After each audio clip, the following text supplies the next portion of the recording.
ini berkumpul bersama, itu semua hanya karena anugerah Tuhan. Bapak Ibu, bersamaan dengan ibadah kita nanti jam 9.15 akan ada ibadah anak-anak sekolah minggu. Jadi bagi Bapak Ibu yang mempunyai anak atau cucu usia balita sampai dengan kelas 5 SD dapat mengikuti ibadah online melalui YouTube channel. Nanti bisa dicari di GPDI AMS 9.15 Premier ya.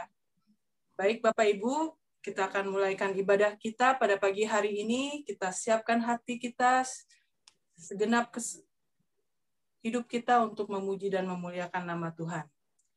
Kita mau nyanyikan Kunaikan Syukur. Nanti juga saya minta Bapak Andreas Nelwan untuk membuka ibadah kita dengan doa.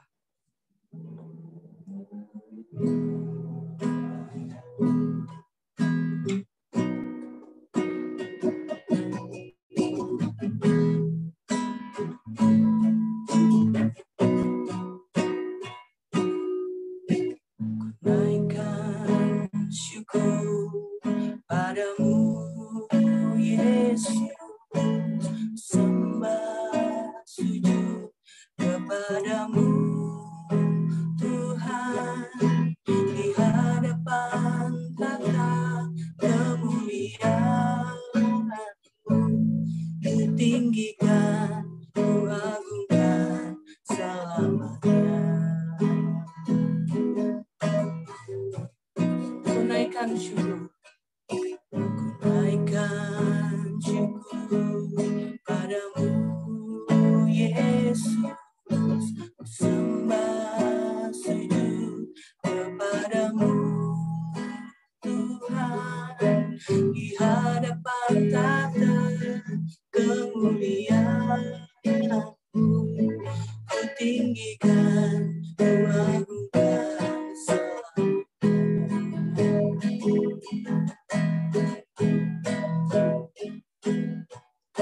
segala puji syukur bagimu, ku tinggikan namamu selalu, kemuliaan hanya bagimu, pujilah namamu.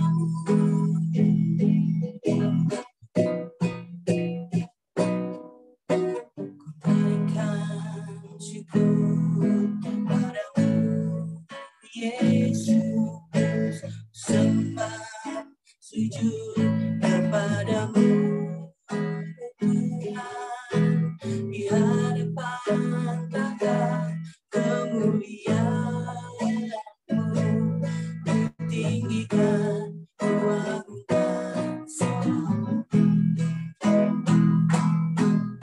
Segala puji syukur bagimu, ku tinggikan namamu selalu, kemuliaan hanya bagimu, terpujilah namamu. Segala puji syukur bagimu, ku tinggikan namamu selalu, kemuliaan hanya bagimu, terpujilah namamu. Kemuliaan hanya bagimu, kemuliaan hanya bagimu, terpujilah namamu.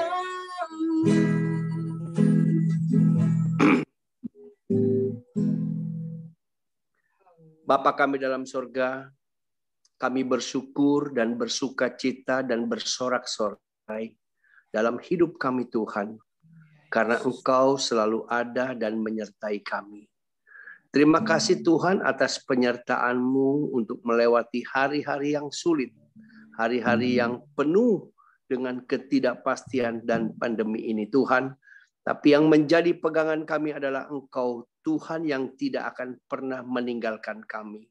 Terima kasih Tuhan untuk tubuh yang sehat yang hari ini Engkau sudah berikan buat kami. Terima kasih untuk kebersamaan kami bersama jemaat AMS Tuhan. Meskipun kami cuma beribadah Zoom, tapi kami tahu Engkau ada bersama kami dengan kami semua. Terima kasih Tuhan, Engkau jagai terus kami Tuhan. Dan satu hari kelak kami akan bersatu kembali, beribadah, memuji dan memuliakan nama-Mu. Terima kasih Bapa, lindungi kami terus, berkati kami semua yang ada pada ibadah Zoom hari ini. Bahkan untuk saudara-saudara kami yang belum bisa atau tidak bisa mengikuti ibadah pada hari ini. Tuhan sertai terus mereka. Dan kami tahu Tuhan, janji-Mu seperti matahari pagi yang tidak pernah terlambat dalam memberi pertolongan kepada kami. Terima kasih Bapa, kami sebentar akan memulai ibadah kami. Engkau sertai, berkati dan urapi hamba Tuhan, puaskan jiwa kami. Karena firman-Mu.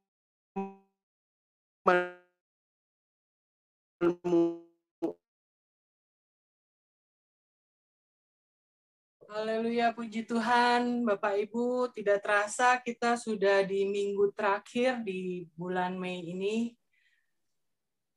Puji Tuhan kalau kita semua boleh sehat dalam keadaan kondisi yang baik. Biarlah hati kita tetap percaya, hati kita tetap mengandalkan Tuhan, mengandalkan Yesus, dan tetap setia dengan Roh Kudus yang akan selalu memampukan kita. Bapak Ibu, kita akan mulaikan pujian kita nyanyikan Allah Sanggup.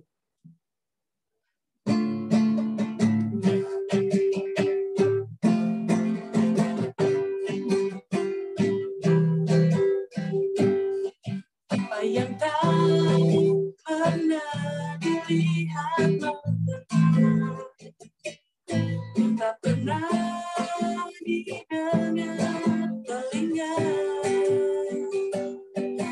tak pernah timbul di dalam hati, semua disediakannya bagi yang mengasihi Dia.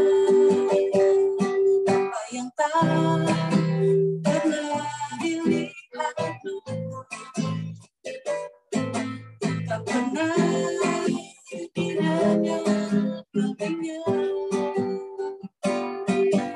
tak pernah timbul di dalam hati, semua disediakannya bagi yang mengasihi Dia.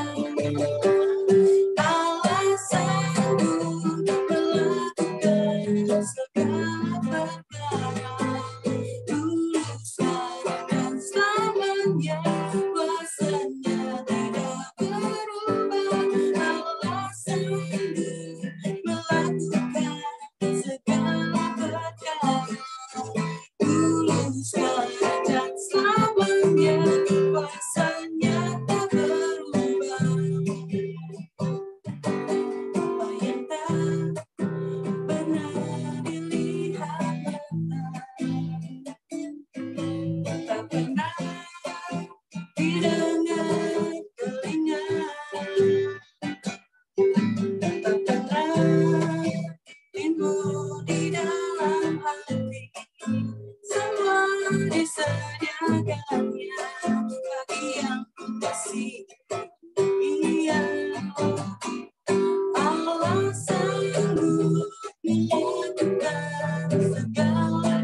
Puji Tuhan, Bapak Ibu sekalian, kita sudah diurapi oleh kuasa Tuhan, dan sebentar kita akan mendengarkan kesaksian dari Bapak Anton dan akan dilanjuti oleh kesaksian pujian oleh Bapak Setiadi.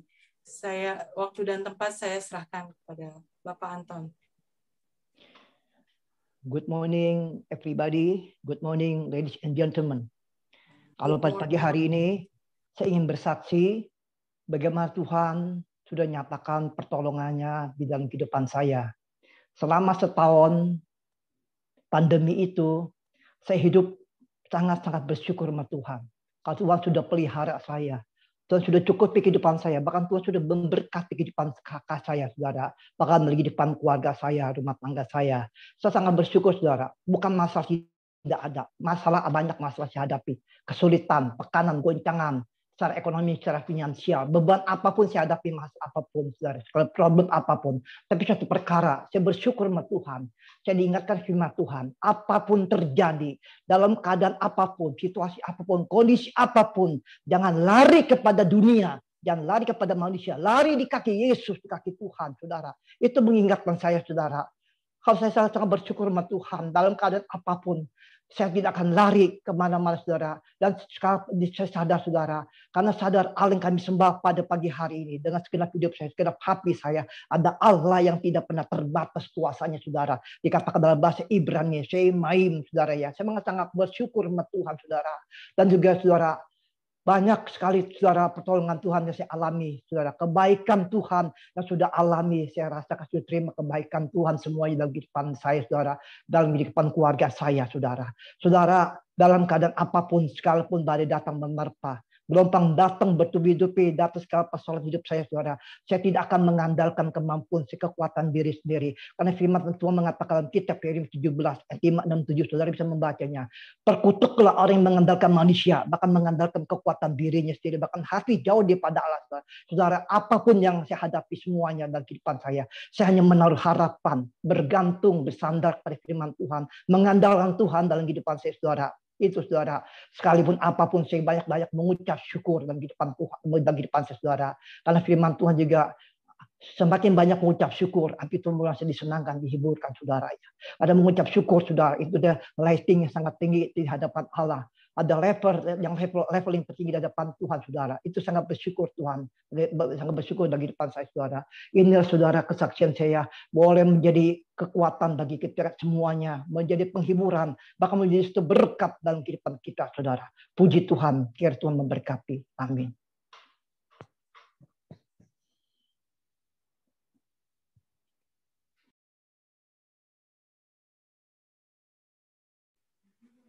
Haleluya.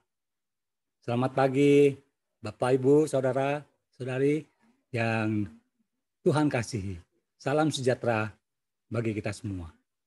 Pagi hari ini saya juga mau bersyukur pada Tuhan. Tuhan sudah tambahkan usia saya 1 tahun, tepatnya di tanggal 28 kemarin. Sama seperti dunia alami, sama seperti saudara alami, saya juga mengalami kesulitan di dalam pandemi ini. Tapi puji Tuhan, tidak kekurangan kesehatan saya Tuhan berikan. Tidak kekurangan berkat makanan minum, dan Tuhan penuhkan buat saya dan keluarga. Semuanya bukan karena kekuatan, kemampuan, tetapi semua karena berkat. Semua karena kasih dari Tuhan. Dan yang terutama, saya bersyukur, rasa damai, sukacita Tuhan berikan di dalam hidup saya dan keluarga saya. Demikian juga saya percaya Tuhan berikan kepada saudara sekalian.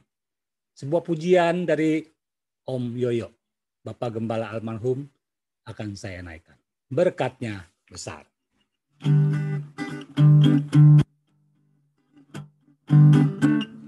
Aku bernyanyi, aku bersorak,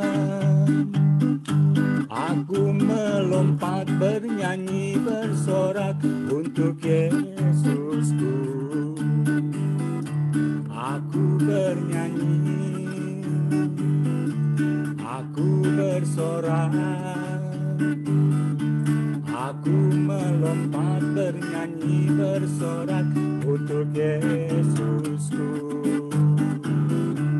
Betapa besar,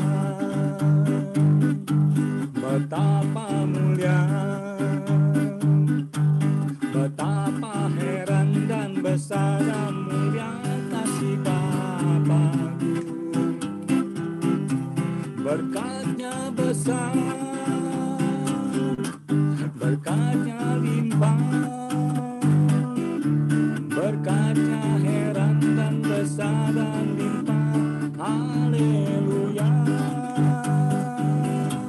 Berkatnya besar, berkatnya limpah, berkatnya heran dan besar dan limpah. Haleluya. Aku bernyanyi, aku bersorak, aku melompat, bernyanyi, bersorak untuk Yesusku. Aku bernyanyi, aku bersorak,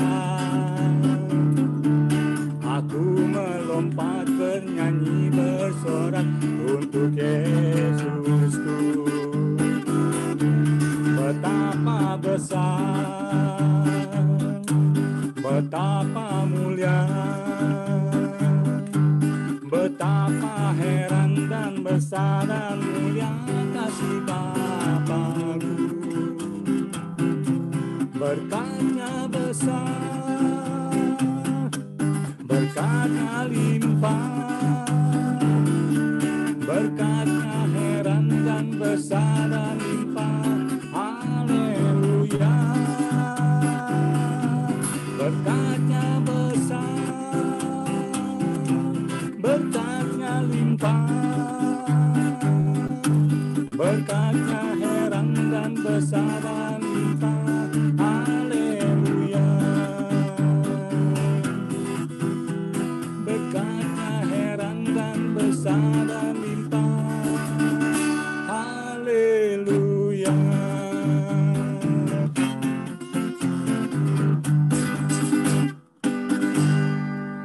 Haleluya. Segala hormat pujian saya kembalikan kepada Tuhan. Terima kasih. Haleluya, puji Tuhan. Selamat ulang tahun Pak Setiadi. Tuhan Yesus memberkati. Dan bagi kita semua, berkat Tuhan besar bagi kita.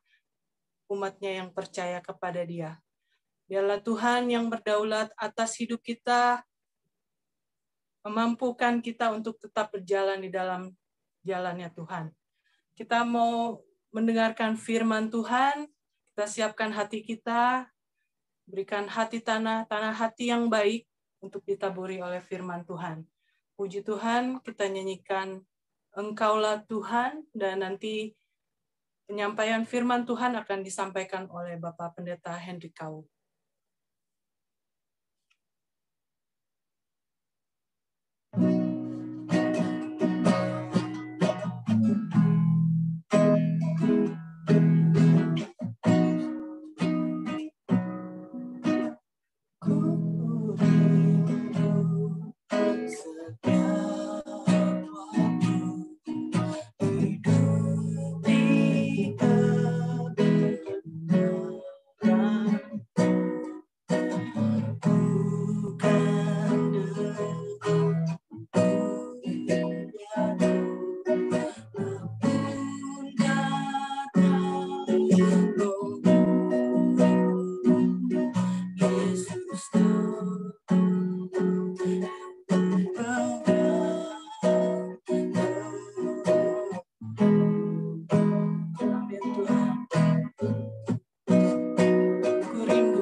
Haleluya. Terima kasih Tuhan Yesus, terima kasih Tuhan. Kau berdaulat penuh Tuhan atas hidup kami. Semua hanya karena Engkau Tuhan kami boleh ada sebagaimana kami ada Tuhan. Terima kasih Tuhan, pada pagi hari ini kami rindu untuk menerima firman-Mu Tuhan. Biarlah firman-Mu boleh tertanam di tanah hati kami yang baik dan boleh bertumbuh, dan kami boleh menghidupi firman-Mu di dalam kehidupan kami Tuhan. Sehingga nama-Mu saja Tuhan Yesus yang dipuji dan dipermuliakan. Tuhan Yesus, Engkau berkati hamba-Mu, Bapak Pendeta Hendrik Kau, yang akan menyampaikan firman-Mu. Pakai hamba-Mu Tuhan untuk menyampaikan isi hati-Mu Tuhan. Terima kasih Bapak, terima kasih. Segala puji, hormat, kemuliaan hanya bagi Tuhan Yesus. Kami siap untuk mendengarkan firman-Mu. Hanya di dalam nama Tuhan Yesus Kristus, kami sudah berdoa dan mengucap syukur. Haleluya. Amin.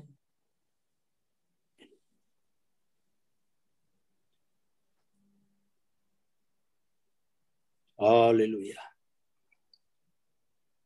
Haleluya. Haleluya. Puji Tuhan. Sebelum saya menyampaikan firman Tuhan, izinkan saya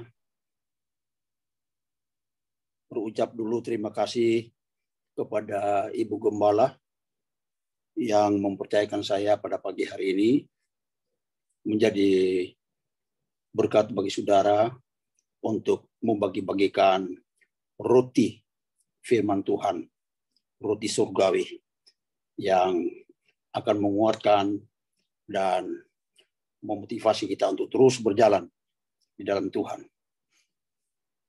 Dan tentu terlebih bersyukur kepada Tuhan karena anugerahnya, kebaikannya, saya ada di hadapan saudara untuk bisa menjadi salam berkat pada pagi hari ini.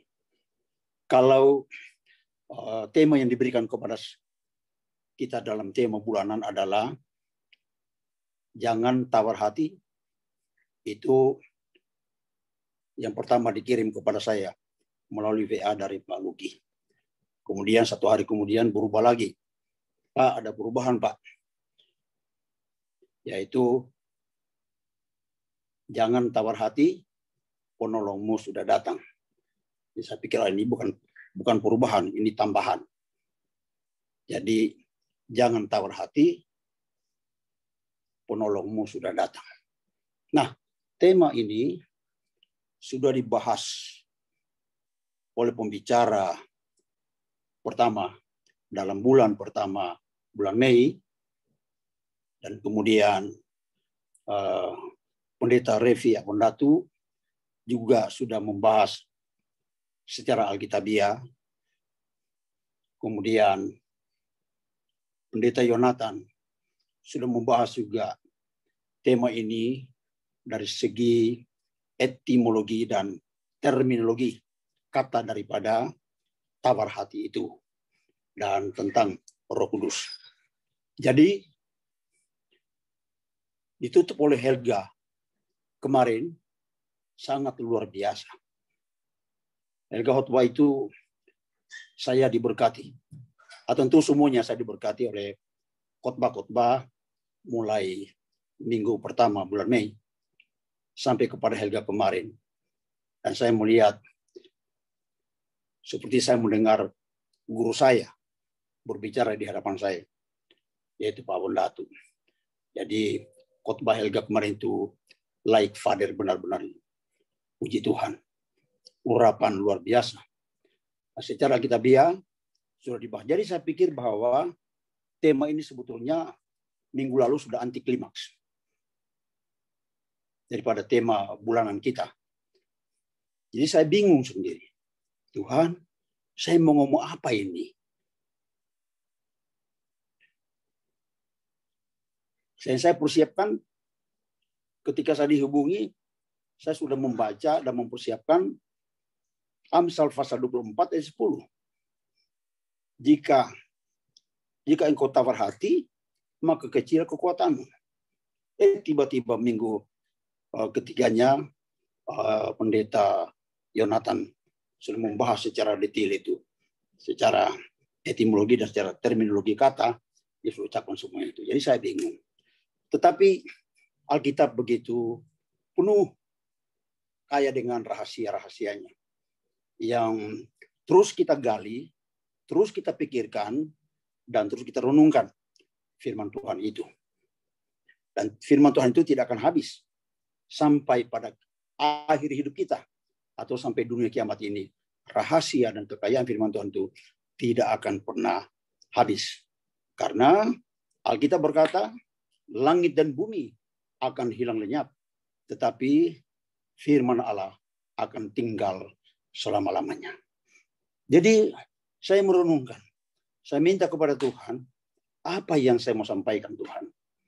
Ternyata saya merenungkan bahwa keberhasilan kehidupan ini dalam pelayanan dan apapun dalam seluruh aspek kehidupan kita, keberhasilan itu terletak bagaimana kita berjalan dengan Roh Kudus atau bagaimana kita melangkah dengan Roh Kudus.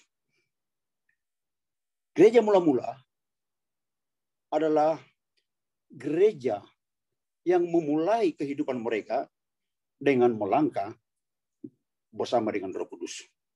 Maka mau tidak mau saudara, kita harus melihat kebenaran firman Tuhan itu yang dimulai di dalam Kisah Para Rasul, pasalnya yang pertama. Kisah Rasul pasal yang pertama, kita akan membaca dari ayatnya yang ke-8 saja. Dan ayat 14. Dua ayat ini kita baca.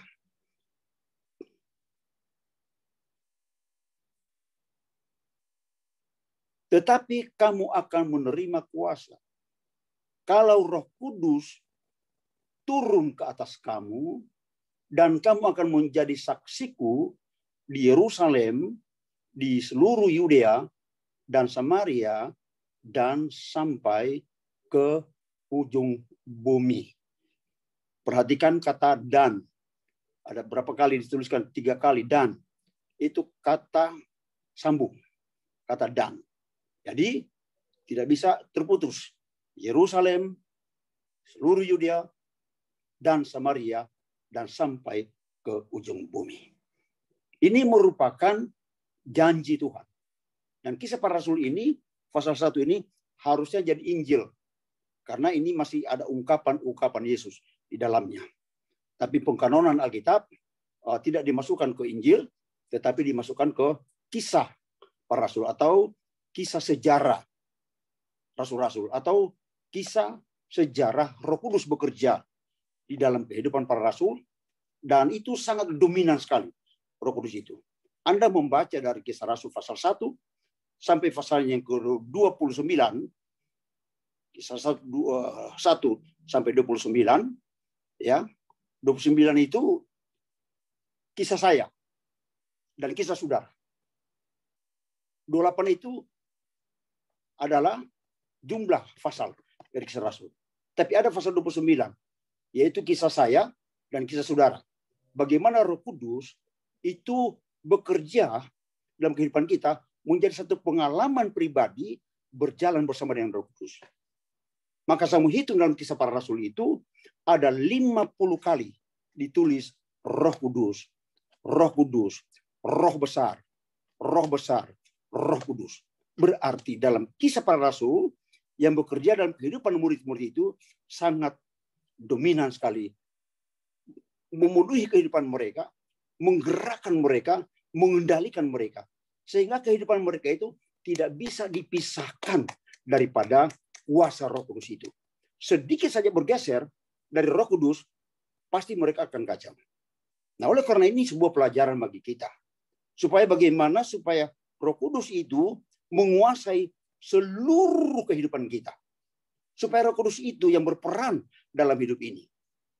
Saudara, kalau kita memperhatikan hari-hari ini, bagaimana dunia ini goncang-gancing. Dunia ini tidak menentu. Dunia ini kacau balau, saudara kekasih. Sangat mengerikan sekarang ini. Sangat menakutkan secara manusia. Nggak bisa kita pungkiri itu. Kita bukan manusia super. Kita semua bisa mengalami yang namanya tawar hati.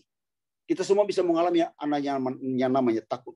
Yang namanya bimbang, yang namanya ragu. Kita ini manusia. Tetapi kita bersyukur sebagai orang Kristen. Sebagai orang percaya. Kita punya Roh Kudus yang selalu menyertai kita, yang selalu membimbing kita. Pasal 14, Ibu Pendeta Helga sudah membahas kemarin, bagaimana pekerjaan Roh Kudus itu dalam kehidupan kita. Dia mengarahkan kita, mengajar kita, mengingatkan kita akan penghakiman, akan dosa. Roh Kudus itu sangat luar biasa. Karena ini memang zamannya. Ini zaman Roh Kudus. Zamannya peran Roh Kudus bekerja untuk membangun gereja Tuhan. Untuk membuat satu terobosan-terobosan besar dalam kehidupan kita di akhir zaman ini. Dan mempersiapkan kita untuk menyambut kedatangannya yang kedua kali. Kedatangan Yesus kedua kali. Maka penting sekali perhatikan, kamu akan menerima kuasa. Kalau Roh Kudus turun ke atas kamu akan menjadi saksiku. Ini belum terjadi. Belum terjadi. Mereka harus ada sesuatu yang mereka harus kerjakan selanjutnya untuk menerima janji ini.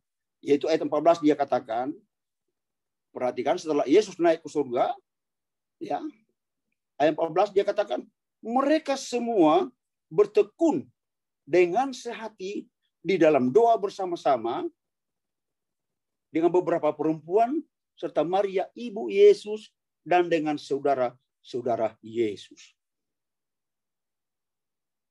Kita melihat di sini bahwa sebelum Roh Kudus turun dalam pasal 2, ada dikatakan di sana, mereka semua bertekun sehati dalam doa bersama-sama dengan beberapa perempuan serta Maria ibu Yesus dan dengan saudara-saudara yang lain. Mereka bertekun. Ini artinya apa? Mereka berserah. Maka saya mengatakan, orang yang berserah itu adalah orang yang totally hidup mereka itu serahkan sepenuhnya, mati-matian. Pokoknya mati atau hidup, pokoknya saya mau menantikan dia. Saya ingin lihat dia. Saya ingin merasakan kehadirannya. Saya ingin melihat bagaimana pekerjaannya dalam kehidupan saya. Saya menantikan dia. Mereka dalam bertekun. Jadi saudara, yang pertama tadi, menyerahkan seluruhnya. Surrender. Mereka menyerah semuanya. Surrender. Mereka menyerahkan semuanya kepada Tuhan. Kehidupan mereka. Tidak ada lagi pikiran yang lain selain berserah sepenuhnya. Jadi ini poin pertama yang harus kita renungkan adalah berserah sepenuhnya kepada kehendak dan firman-Nya. Bagaimana caranya? Menyerah kepada kehendak dan firman-Nya. Kalau saya sendiri tidak pernah membaca Alkitab. Bagaimana caranya saya berserah kepada Tuhan? Kalau saya sendiri jarang berdoa ataupun tidak berdoa. Hari-hari ini kita butuhkan ini. Kita perlukan ini dekat dengan Tuhan, saudara. Berserah kepada Tuhan. Firman itu harus menjadi manual book kita setiap hari, setiap malam. Ini waktunya kita ada di rumah. Kita tidak di luar sana. Ada lockdown. Tuhan izinkan kita di rumah ini untuk apa? Untuk merenungkan firman Tuhan. Untuk membaca firman Tuhan. Mendekatkan diri kepada Tuhan. Jangan abaikan firman Tuhan. Bacalah Alkitab. Banyak manfaat. Saudara akan nanti melihat perbedaan. Antara Anda sebelum membaca Alkitab dengan sungguh-sungguh. Buat komitmen. Dan sesudah Anda melakukan itu. Jauh sekali perbedaannya. Sangat bermanfaat. Saya ini setiap hari. Setiap malam. Saya tidak lagi kerjaan yang lain. Selain saya cuma senam sedikit di luar. Karena saya belum bisa jalan jauh. Seperti dulu. Jalan 1 jam 1 hari. Sekarang paling 10-20 menit. Hanya jalan-jalan di halaman saja. Setelah itu saya kembali lagi. Duduk. Baca Alkitab. Karena membaca Alkitab itu sangat penting. Dan membaca Alkitab itu, Tuhan kasih, jangan baca pelan-pelan atau baca dalam hati. Baca dengan bersuara. Supaya suara kita itu masuk dalam hati kita. Seorang dokter di Prancis berkata, ternyata saya baru menemukan rahasia atau terapi yang sangat luar biasa, yang bisa menyembuhkan, bisa membuat mujizat, yaitu dengan membaca Alkitab. Saya kaget membaca itu. Saudara bisa lihat di Google nanti, ada di Google. Cuma saya lupa namanya, Timothy apa namanya. Dia katakan membaca Alkitab itu jangan pelan-pelan membacanya. Jangan dia baca dalam hati. Anda akan tidur, akan ngantuk. Dan itu betul.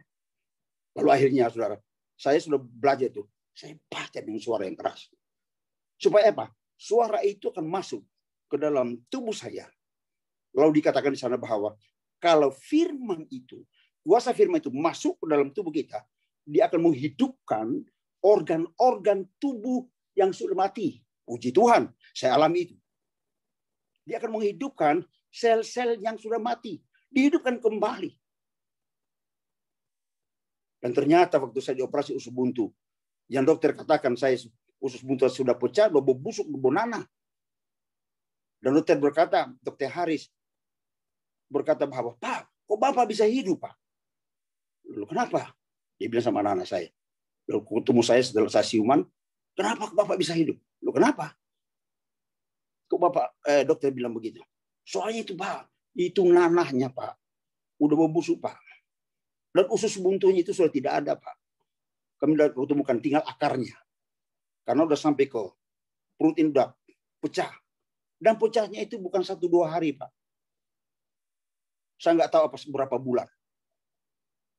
Dan Bapak itu seharusnya tidak dioperasi. Udah dioperasi lagi. Udah selesai. Tapi dia masih gunakan dia punya argumen medis. Dia katakan, mungkin Bapak ini imunnya kuat. Dalam hati saya. Tapi saya jawab sama dia. Tiba-tiba melintas Roh Kudus kasih tahu. Bukan imun yang kuat. Iman yang kuat. Karena firman. Karena firman Allah yang bikin kuat. Maka saudara, Alkitab ini harus menjadi pegangan kita. Harus menjadi manual buat kita setiap hari. Baca. Read and read. Every day. Every time. Baca Alkitab. Buat sebuah komitmen. Tuhan, saya mau habiskan Alkitab. Selama pandemik ini, saya mau habiskan Alkitab dari Kejadian sampai Wahyu. Saya baca. Dengan demikian, Tuhan kasih kita akan melihat sebuah perubahan dalam hidup. Karena firman itu sanggup merubah seluruh sikap hidup kita. Mau coba rubah hidup kita dan kekuatan kemampuan kita sendiri? Tidak akan bisa. Firman ini bisa merubah. Roh Kudus itu yang akan merubah kita. Dia akan memperbaharui kita, mentransformasi kita. Kalau kita mau membuka hati kita kepada Roh Kudus. Dalam persoalan pergumulan hidup, saudara kekasih, kita membutuhkan penyerahan total terhadap kehendak Tuhan, kehendak Allah, dan firman-Nya. Pergumulan apapun dalam hidup ini. Saya melihat, mengajak saudara untuk membaca coba sebentar, nanti kita kembali kepada Kisah Rasul ini, karena kita akan belum selesai. Di dalam 1 Samuel, pasalnya yang ke-30. 1 Samuel pasal 30.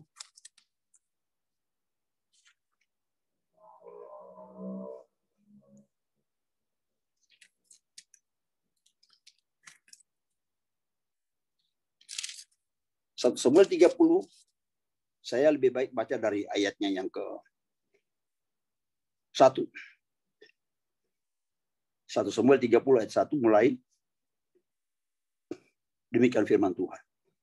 Ketika Daud serta orang-orangnya sampai di Siklak pada hari yang ketiga, orang Amalek telah menyerbu tanah Negeb dan Siklak. Siklak telah dikalahkan oleh mereka dan dibakar habis. Next. Perempuan-perempuan dan semua orang yang ada di sana, tua dan muda, telah ditawan mereka dengan tidak membunuh seorang pun. Mereka mengiring sekaliannya kemudian meneruskan perjalanannya. Terus, ketika Daud dan orang-orangnya sampai ke kota itu, tampaklah kota itu terbakar habis. Dan istri mereka serta anak mereka yang laki-laki dan perempuan telah ditawan.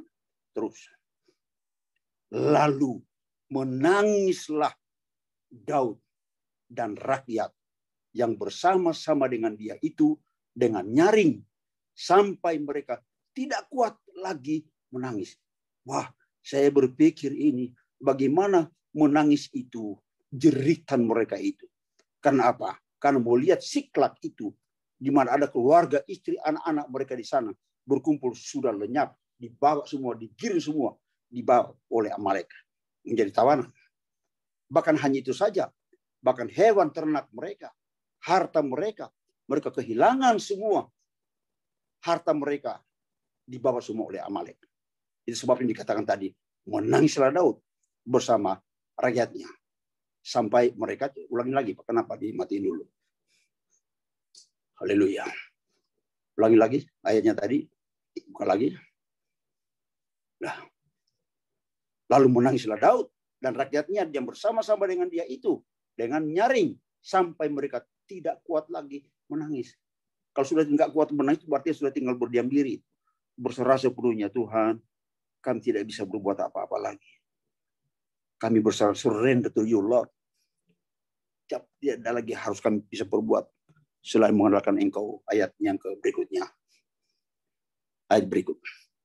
Juga kedua istri dan Daud ditawan, yakni Ahinoam, perempuan Israel, dan Abigail, bekas istri Nabal, orang Karmel itu. Terus, ini yang saya akan sampaikan kepada saudara. Dan Daud sangat terjepit. Pernah saudara terjepit? Dengan segala persoalan, situasi kondisi yang kita alami sekarang ini. Pernah terjepit? Saya pernah terjepit. Jujur saya mau katakan. Waktu saya sakit, kena COVID, saudara kekasih. Saya hampir saya kecewa. Hampir saya tawar hati. Kenapa? Saya kena COVID itu sudah bukan di tempat-tempat mall, bukan waktu makan minum di restoran, tapi sementara saya melayani. Saya pimpin perjamuan kudus di satu rumah, karena jemaat ini jemaat yang saya layani, jemaat orang GBI, tapi mereka punya gereja lockdown, jadi pendetanya tidak kasih pelayanan live streaming. Jadi karena mereka kenal baik dengan saya sering khotbah di gereja GBI ini di Danmogot, gereja cukup besar, tapi mereka lockdown. Pendetanya sudah tua. Jadi tidak ada live streaming ataupun Zoom. Jadi mereka panggil saya Pak. Mereka panggil saya Cicong. Kalau istri saya dipanggilnya Tace. Karena ini keluarga sudah kayak seperti keluarga kami. Mereka orang Bangka, Sungai Liat. Jadi Cicong, boleh nggak pimpin perjamuan minggu pertama bulan Desember di tempat kami? Ya, saya bilang siap. Siap, kan kita sudah sering lakukan juga kan. Ya udah. Pergilah kami. Khotbahlah saya, pimpin perjamuan. Ya namanya di rumah ya pasti makanlah. Ya, makanlah kita di situ. Berhadapan dengan satu teman. Teman saya ini saya sering suruh dia, kamu puji-pujian ya. Jadi dia pimpin pujian, buka masker. Jadi sudah ibarat kami makan. Saya berhadapan dia karena dia baru datang dari Palu. Kita berhadapan, ngobrol dengan dia. Singkat cerita selesai makan, pulang hari Senin, saya ditelepon. Pak Hendrik, itu Pak Johannes namanya. Pak Johannes itu masuk rumah sakit. Loh kenapa? Kena COVID. Waduh, kemarin ngobrol dengan saya berhadapan. AC di belakang dia, saya mau ada AC lagi. Mulai saat itu kita mulai kayak parno gitu. Saudara. Istri saya, wah kasih minum ini, minum itu, minum ini, minum itu. Supaya nggak kena gitu. Kemudian setelah kita di rapid, anak saya kirim rapid dulu. Rapid istri saya ternyata sudah reaktif. Saya non reaktif. Begitu dia reaktif, dia bilang langsung masuk kamar, kurung, sudah kamu jangan keluar-keluar. Saya yang atur semua makanan, saya ngopel segala macam. Pembantu jangan masuk-masuk lagi. Nggak usah dia masuk pembantu itu. Biar saya yang kerja. Sementara saya sudah mulai-mulai, kok penciuman saya sudah nggak ada. Cium ini, cium itu kok nggak ada. Yang harus saya coba cium pewangi, harum-harum. Wah, sudah nggak ada ciuman. Wah, katanya ciri-ciri pertama kena COVID itu ciuman udah nggak ada. Nah, saudara, apa yang terjadi? Udah panggil lagi VCR. Begitu VCR 1 minggu kemudian, VCR datang ke rumah kami, dan hasilnya 2 hari kemudian ternyata saya positif, istri saya positif, Sebastian anak saya yang laki negatif. Begitu dia bilang negatif, dia lihat, hore, saya negatif. Ya, langsung lipat bajunya, isi di tasnya, dia berangkat. Jadi dia tinggalkan kami di rumah, yang positif dua-duanya, dan dia lari ke kakaknya, tinggal sama kakaknya di sana yang semua yang tidak kena COVID. Puji Tuhan. Mulai dari situlah saya terus jalan, dan singkat cerita membawa itu sampai ke rumah sakit, dan sampai di rumah sakit, karena rumah sakit semua penuh pada hari itu di seluruh Jakarta Selatan. Bahkan Jakarta penuh. Dan satu-satunya yang kosong adalah 1 kamar. Dan saya percaya itu Tuhan siapkan buat saya. Asrama haji. Saya dibawa ke sana. Sehingga ceritanya ini saya mau saksikan. Bagaimana saya betul-betul berserah sepenuhnya. Pokoknya Tuhan, hidup atau mati, hidupku dalam tangan-Mu ya Tuhan. Itu sampai sana hari malam pertama itu. Udah setengah mati saya napas. Hari kedua, napas sudah mulai tinggal sampai di rasanya dia sampai di leher. Pakai oksigen. Saya tarik kembali. Saya coba hirup udara. Berat sekali. Kemudian mulai malam ketiga, terbayang semua kawan-kawan yang sudah mati. Yang sudah lewat, sudah mendahului. Yang umurnya masih di bawah 60 tahun. Ya saudara tahu semuanya yang pernah khotbah di tempat kita setelah itu. Lewat. Itu terbayang-bayang sama saya. Bagaimana dia menderita. Mulai dari ICU sampai ventilator. Saya sempat doakan dia masih di ICU. Saya doakan dia. Dan di ventilator tinggal dia bayang ke tangan begini. Berapa hari kemudian dinyatakan lewat. Itu terbayang semua di pikiran saya. Udah mulai terganggu otak saya. Di mulut masih Yesus, Yesus. Tapi di otak sudah mulai yang negatif. Di sini. Melintas semuanya. Bahkan saya melihat ada putih. Melintas di apakah itu saya halusinasi atau bukan. Tapi itu putih-putih. Di sampingnya ada perjamuan. Masuk ke rumah saya. Waduh. Saya mau lewat ini. Lewat saya ini. Sudah. Di otak saya sudah pokoknya lewat. Udah selesai saya sampai hari ini. Tapi di mulut masih ada Yesus tolong. Yesus tolong. Tapi nggak sampai ke pikiran. Nggak sampai ke hati. Cuma di mulut saya. Dan doa-doa itu rasanya kok seperti langit tembaga. Masih mending di background saya ini hijau, ada awan-awan itu bagus. Ini kayak tembaga gitu. Nggak nyampe ke Tuhan. Karena otak saya itu dipenuhi dengan hal-hal yang negatif. Hal-hal yang tidak baik. Pokoknya sudah pikiran maut aja. Mati aja udah. Di pikiran saya. Dengan lagi ambulan. Nyiu. Siang dan malam. Hampir setiap jam. Masuk ke situ. Bawa pasien-pasien. Waduh. Pikiran saya kacau. Hari ke-3, ke-4, ke-5. Bagaimana caranya Tuhan? Hari ke-7. Saya mencoba. HP saya buka. Saya punya HP. Sudah saya nggak buka-buka. Tiba-tiba ada nyanyian anak saya yang dia buat dari Mazmur 23 waktu saya sakit di kanker. Kanker saya divonis 2 tahun umur saya pada tahun 2016 itu 2017 dia keluarkan lagu itu, album itu di video itu ada sekarang. Kalau saudara buka di YouTube selalu ada itu keluar Mazmur 23. Itu menguatkan saya itu. Tuhan gembalaku, takkan kekurangan aku. Yang membaringkan aku di padang rumput hijau. Yang membimbing aku ke air yang tenang.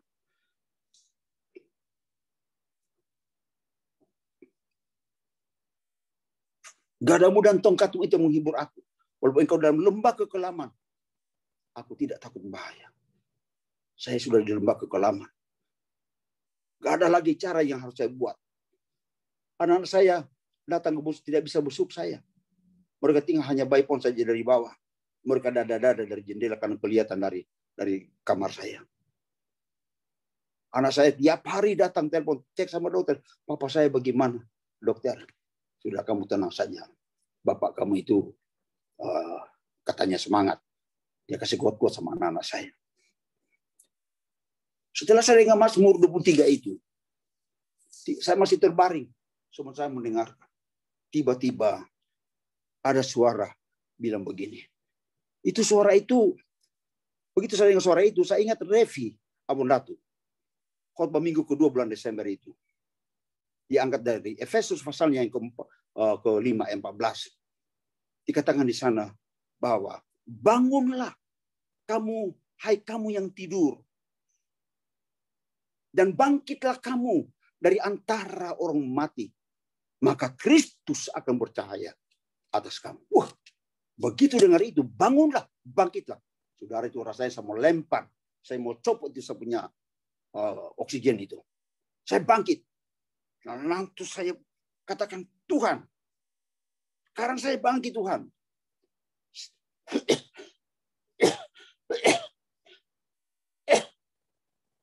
Maaf saudara.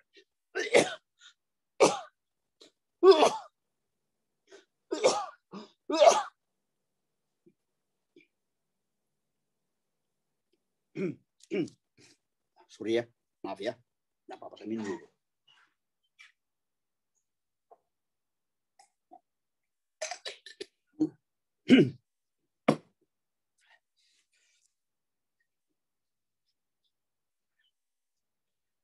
Saya dalam hati saya, Tuhan terima kasih. Engkau ingatkan saya khotbah Revi Abondatu, Pendeta Revi Abondatu pada tanggal 2 Mei. Pada minggu kedua bulan Mei. Bangunlah kamu hai yang tidur. Ayo saudara, bangun kita sekarang ini. Jangan tidur. Bangun. Bangun. Semangat. Bangun. Buat apa bangun? Kerjakan sesuatu yang menyenangkan hati Tuhan. Bangun, berdoa. Bangun, baca Alkitab. Bangkit dari kelemahan. Jangan mau diperdaya oleh kelemahan-kelemahan dalam tubuh kita. Saya sampaikan ini karena saya mengalami dalam pribadi saya sendiri. Maka karena saya mengalami berjalan bersama dengan Roh Kudus, apa yang saya alami berjalan bersama dengan Dia, sahabat saya, teman saya, mitra saya, dan perjalanan hidup saya dalam pelayanan, maka saya sampaikan kepada saudara, supaya kita bangun. Ayo bangkit. Jangan lemah. Jangan. Khotbah-khotbah yang sudah disampaikan 3 minggu berturut-turut, 4 minggu berturut-turut, memberikan satu kekuatan kepada kita semua. Luar biasa firman itu. Kalau sampai kita masih merasa tawar hati, itu firman berarti belum masuk dalam hidup kita. Maka tangkap semua pesan Tuhan itu. Taruh dalam hati. Buat kita bangun, membuat kita bangkit. Dan segala kelemahan-kelemahan kita sebagai manusia. Singkirkan semua yang tidak berguna, yang tidak perlu dari hidup kita. Kalau Anda mau berserah sepenuhnya kepada Tuhan, jangan ada lagi cara-cara duniawi dalam hidup kita. Sifat-sifat kedagingan, amarah, kebencian, dendam, tidak mengampuni. Wow. Saudara, bagaimana kita masuk surga? Bagaimana janji Tuhan kita bisa raih? Kalau masih ada kebencian, masih ada sakit hati, belum mengampuni orang. Apa yang harus kita lakukan? Kita masih berkata, saya anak Tuhan, saya orang Kristen, saya orang percaya, tapi belum bisa mengampuni. Nonsen, saudara. Apa yang kau perjuangkan sekarang ini tengah-tengah dunia ini sebagai orang percaya? Kalau masih ada kebencian, masih ada dendam, belum bisa mengampuni. Dulu saya ingat Bapak Pendeta Abondatu pernah khotbah. Saya tidak tahu siapa yang mengatakan, Billy Graham atau siapa. Dia katakan, seorang yang tidak mengampuni adalah seseorang yang membangun jembatannya di depannya, tetapi ia sendiri tidak dapat menyeberanginya. Artinya apa? Saudara membuat sesuatu, jalan dengan Tuhan, tapi engkau sendiri tidak melakukan firman Tuhan itu, maka sia-sia apa yang kita bangun. Oleh karena itu, kita perlu bimbingan Roh Kudus. Saya melanjutkan bacaan tadi. Karena di sini saya akan lama sedikit.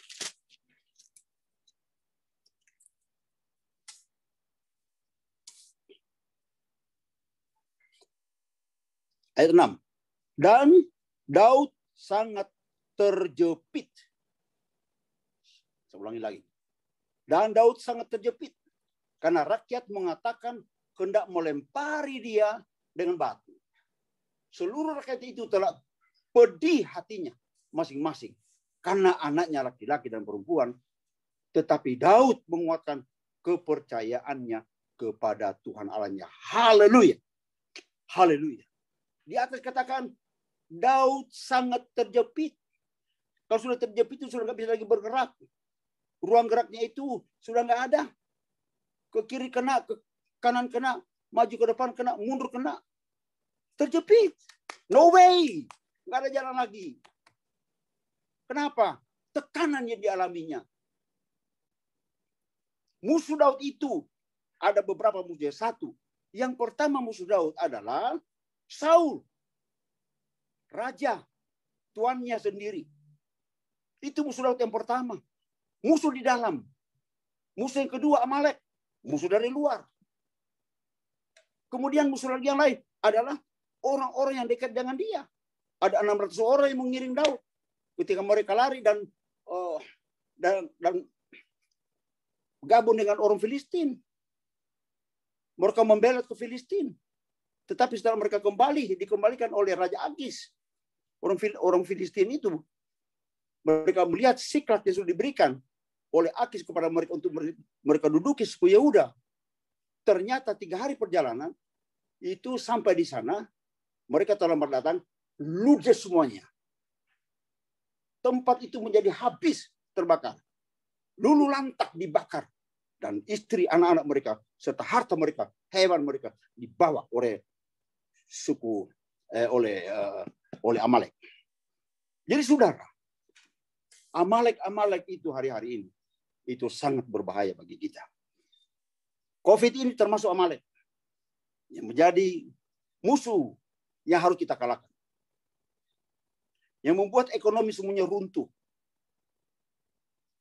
PT-PT sekarang bisnis semuanya tidak bisa jalan lagi. Saya banyak mengenal kantor-kantor pelayan saya. Pak, sudah tutup Pak.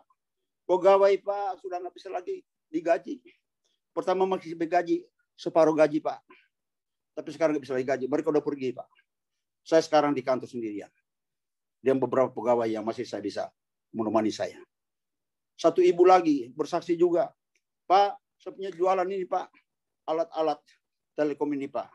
Nggak bisa lagi terjual Pak. Nggak ada yang beli Pak. Saya beli dolar Pak. Saya mesti ganti dengan dolar. Bagaimana bisa gantinya Pak? Mau kemana saya Pak? Rasanya ibu ini udah terjepit. Semua sekarang terjepit. Oh semua sekarang terjepit. Termasuk hamba-hamba Tuhan. Terjepit sekarang. Terjepit sekarang hamba-hamba Tuhan. Kenapa? Jemaat sudah nggak ada. Ada yang mampu buat live streaming. Tapi berapa? Ada jemaat yang cuma 3 keluarga. Mau makan dari mana, saudara? Ayo, apalagi kita di GPDI. GPDI. Merintis 1 orang pun ditekuni. Mau makan dari mana pendeta kalau udah begitu? Hei, tapi Tuhan itu ajaib dan luar biasa. Haleluya. Masih bernapas sudah bersyukur. Haleluya. Masih bisa berjalan bersyukur. Masih bisa angkat telepon kepada teman-teman. Saling menguatkan. Masih bersyukur. Tuhan pelihara kok. Dia peliharaku. Dia peliharaku. Dalam susah atau senang. Dia peliharaku. Oh, ini ayat ini. Nyanyian ini sangat menguatkan saya. Dia pelihara saya. Ibrani 13 ayat 5 berkata, aku tidak akan membiarkan kamu dan aku tidak akan meninggalkan kamu. Saya pegang ayat ini menjadi bukan saya. Saya percaya sungguh-sungguh pada Tuhan bahwa dia tidak pernah tinggalkan kami. Haleluya. Dan terbukti dari kembali kepada masalah rumah sakit, saudara. Saya terjepit. Mau ngapain lagi saya Tuhan? Selain mulai saat itu saya mulai semangat. Saya mulai nyanyi hati yang gembira. Ngos-ngosan. Ibu oksigen masih di sini, kateter masih ini. Nggak pernah turun. Selama 20 hari nggak pernah turun. Bed rest di atas tempat tidur terus. Tapi itu semangat mulai setelah tanggal setelah tanggal berapa itu? Desember itu. 26 Desember. Saya mulai semangat. Saya mulai bersaksi kepada orang-orang di samping saya di rumah sakit. Dokter berkata, waduh Bapak ini semangat sekali. Ya, karena hati yang gembira adalah obat yang manjur. Itu kan kata Pak Terawan, Pak. Bukan Pak Terawan itu saya bilang. Itu kata Alkitab. Raja Soleman. Kalau kami Salomo, kamu Soleman. Karena di situ nggak ada Kristen, saudara. Perawat, dokter, semua Islam. Saya bilang kalau Salomo bilang, hati yang gembira adalah obat yang manjur. Semangat yang patah mengeringkan tulang. Saya nyanyikan itu. Saya perkatakan yang positif. Mulai saat itu positif. Positif terus. Tidak ada pikiran-pikiran negatif lagi. Semua tersingkir semua dari otak saya. Pikiran yang negatif. Tidak lagi melintas pikiran saya. Karena saya tahu bahwa Tuhan sudah melihara saya. Lewat kebenaran. Saya berterima kasih kepada Revi Abundatu tentunya. Karena dia khotbahkan itu memberikan saya kekuatan. Lalu Daud berkata begini. Ketika dia terjepit, melempari dia batu, seluruh rakyat itu telah berdi hati masing-masing karena anaknya laki-laki dan perempuan. Tetapi perhatikan bagian berikutnya. Tetapi Daud menguatkan kepercayaannya kepada Allah. Saya ulangi. Tetapi Daud menguatkan kepercayaannya kepada Allah. Maaf, saya bukan pintar bahasa Inggris. Tapi saya coba baca di dalam. Bukan ikut-ikutan ya. Seperti tadi. Yang membuka tadi. Good morning everybody. Ya. Saya mau bilang begini. Bahasa Inggris bilang begini. But David found strength in the Lord his God. Apa maksudnya? Daud menemukan kekuatan dari Tuhan Allahnya. Daud mendapat kekuatan atau menemukan kekuatan dari Tuhan Allahnya. Luar biasa. Jadi kekuatan itu bukan dari diri sendiri. Daud dalam keadaan terjepit, tak bisa lagi berpikir membuat apa. Selain dia menengadah ke langit. Melihat kepada Allahnya Yehova. Yang bisa mengulurkan pertolongan dalam hidupnya. Maka ada kekuatan baru dalam kehidupan Daud. Oleh karena itu, dia tidak berkanjang pada persoalan yang dia hadapi. Tapi dia melihat Tuhan yang besar. Dibandingkan persoalan yang kecil. Ketika kita melihat Allah yang besar, persoalan kita semakin kecil. Tapi kalau kita fokus pada persoalan yang kecil, itu yang bisa diatasi dengan Tuhan. Kita lupakan Tuhan yang besar. Maka persoalan kita lebih besar daripada Tuhan. Nah oleh karena itu, kita pandang kepada Tuhan. Persoalan, pergumulan apapun, saudara kekasih, pandang kepada Tuhan. Karena dia yang besar, yang sanggup memecahkan, menyelesaikan segala persoalan dan pergumulan hidup kita. Tidak ada yang lain. Hari-hari ini saudara kekasih, tidak ada yang lain lagi yang perlu kita andalkan sekarang. Mengandalkan manusia terbatas. Siapa yang kita andalkan? Nggak bisa, apalagi pikiran kita yang terbatas ini. Bapak Gembala bilang otak kita ini segede bacang. Mengharap apa di otak kita ini? Manusia fana kok. Tapi mari kita memandang kepada yang kekal. Allah kita dalam Yesus Kristus. Allah yang kekal. Haleluya. Puji Tuhan. Luar biasa itu saudara. Maka saudara, hari-hari ini saya mau sampaikan kepada kita. Di saat-saat kita di dalam situasi seperti ini, apalagi saat ini dikatakan sudah gelombang kedua apa gelombang ketiga ini. Saya dicari sama Pak Indra kemarin, peristiwa di India itu. Waduh, varian baru itu ngeri, saudara, ngeri. Kalau mau saya tunjukkan nanti itu varian baru itu. Itu mata itu kayak jamur. Menutup mata ini, ngeri, ngeri sekali. Aduh, ngeri saudara kasih. Itu orang India itu, varian baru ini. Jadi saudara, tidak ada jalan lain, hanya kita lari kepada Yesus. Saya tidak panjangkan firman Tuhan sampai di sini. Saya sebutnya masih ada yang lain yang saya sampaikan. Udahlah, kita simpan-simpan dulu. Nantilah kapan-kapan, kalau saya punya kesempatan lagi, saya akan teruskan ini. Saya ingin mengajak kita mau berdoa, tapi sebelumnya saya ingin nyanyikan sebuah pujian yang dibuat oleh hambanya Pak Pendeta Wandatu.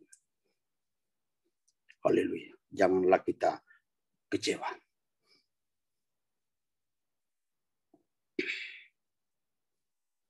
Ada Pak Charles. Saya tidak hafal lagunya. Coba ditampilkan. Haleluya. Kuriala basanda mata kalabala-bala.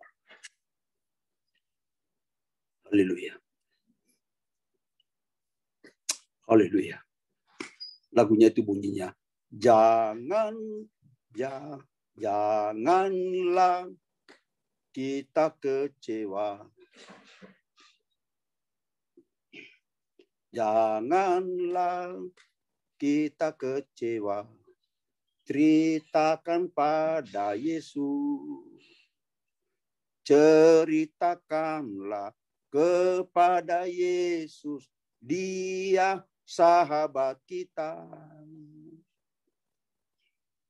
Yang apakah jiwamu gundah?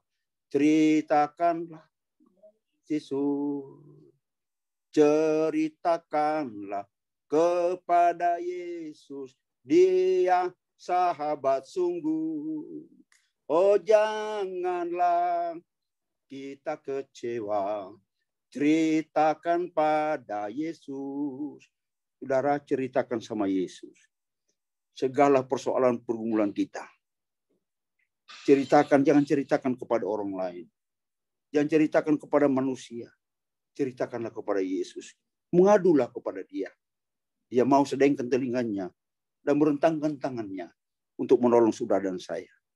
Dialah sahabat kita yang tahu persoalan kita, yang tahu pergumulan kita, yang tahu kebutuhan kita.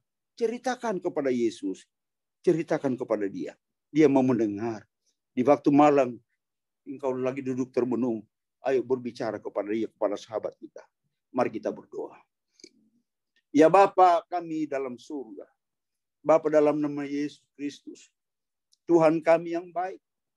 Tuhan kami yang luar biasa. Tuhan yang tahu segala keberadaan kami manusia. Tuhan, terima kasih buat hari ini. Kami boleh mendengarkan firman-Mu. Tuhan, biarlah Roh Kudus terus memimpin menyertai kami dalam perjalanan hidup ini. Karena Roh Kuduslah yang menjadi sahabat kami. Roh Kuduslah mitra dalam perjalanan hidup kami. Yang selalu ada di depan kami sebagai pembela kami. Oh, terima kasih Bapak, terima kasih. Kami serahkan seluruh kehidupan kami ini. Jemaat-jemaat Tuhan di IMS, jemaat Cianjur, dan mereka yang ikut di dalam Zoom ini. Tuhan berkati mereka, lindungi mereka. Tutup bungkus mereka dengan darah-Mu yang kudus. Hindarkan mereka dari penyakit sampar, penyakit menular apapun namanya. Nama-Mu lebih besar dari segala penyakit itu. Nama besar daripada penyakit sampar. Nama itu lebih hebat dan luar biasa dari segala persoalan hidup di dunia ini. Terima kasih Bapak. Oleh karena itu kami berserah sepenuhnya kepada-Mu Yesus dalam pimpinan dan kekuatan kuasa Roh Kudus. Terima kasih Tuhan Yesus. Ajarkan kami tekun setia mengiring Engkau ya Bapa. Apapun yang terjadi di tengah-tengah dunia ini. Karena Engkaulah pengharapan dan kekuatan kami. Terima kasih banyak Bapa. Terpujilah nama-Mu dalam nama Yesus. Amin. Saya serahkan kembali kepada pujian. Puji Tuhan. Terima kasih Bapak Pendeta Henry Kawu atas firman Tuhan yang setelah disampaikan.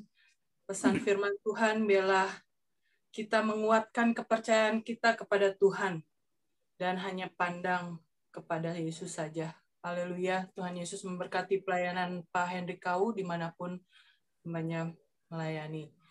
Sebentar kita akan mendengarkan pengumuman. Saya persilakan kepada Bapak Gunadi. Selamat pagi. Oke, saudara, beberapa pengumuman akan disampaikan. Minggu depan tanggal 6 Juni kita akan bertemu lagi lewat Zoom. Dimulai dari jam 8.15 itu habis tun. Kemudian disambung dengan ibadah jam 9 pagi. Ada perjamuan Tuhan, mohon saudara mempersiapkan roti dan anggur di rumah masing-masing. kepada jemaat yang ingin didoakan dan memberikan kesaksian dapat menghubungi Ibu Fungling, Ibu Lingling di nomor HP yang tertera.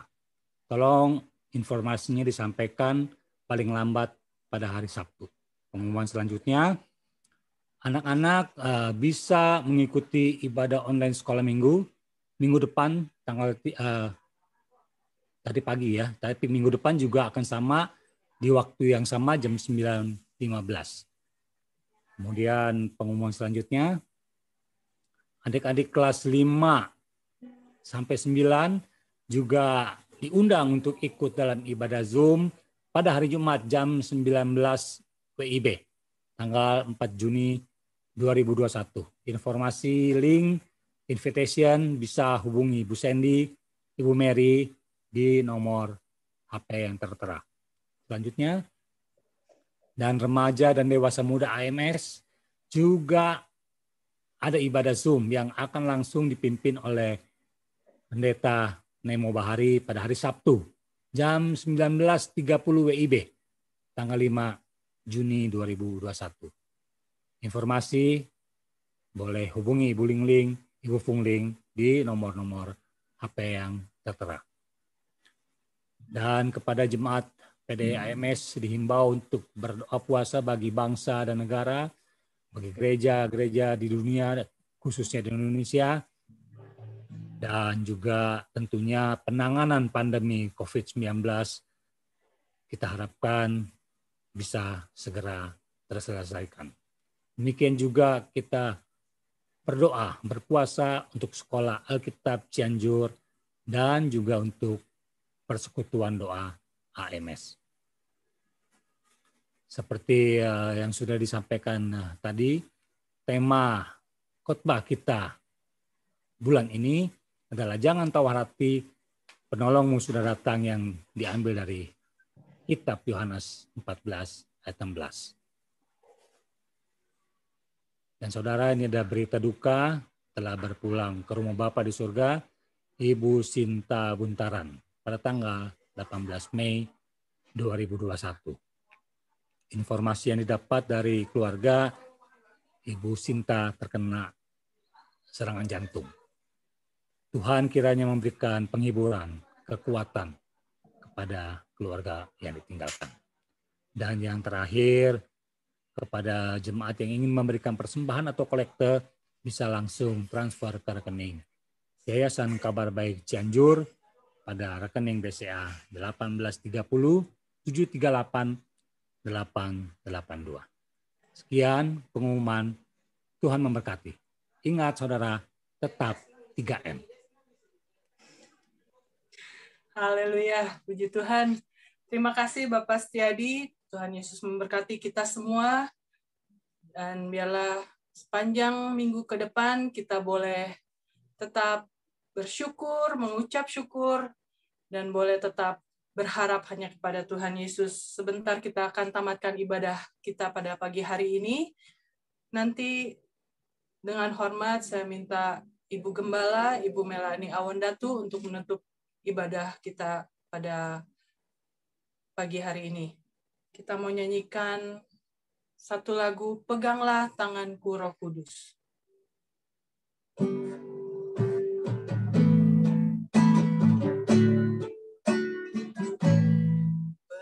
Peganglah tanganku Roh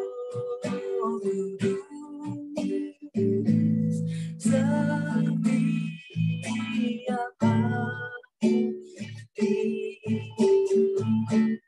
tidak dapat jalan sendiri tanpa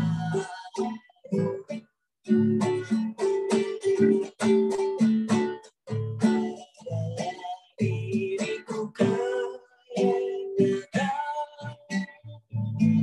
segala kebenaran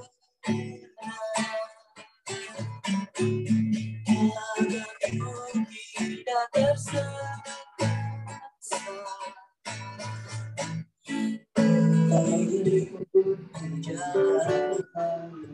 Peganglah tanganku,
agar ku tidak tersesat, mengikuti jalan. Inilah yang menjadi pengakuan kami pada pagi hari ini, Tuhan. Kami tetap berpegang kepadamu, Tuhan Yesus. Dan kami mohon Roh Kudus-Mu yang selalu memimpin kami, Tuhan. Dari hari ke hari, ya Tuhan Yesus.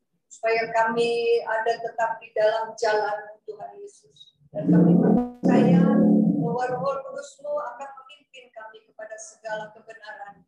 Setiap waktu, setiap saat, bahkan sampai selama-lamanya kami boleh bertemu dengan Engkau, Tuhan. Kami perlu pimpinan Roh Kudus-Mu. Terima kasih Tuhan, terima kasih untuk saudara-saudara kami yang sudah boleh mengikuti Zoom pada pagi hari ini.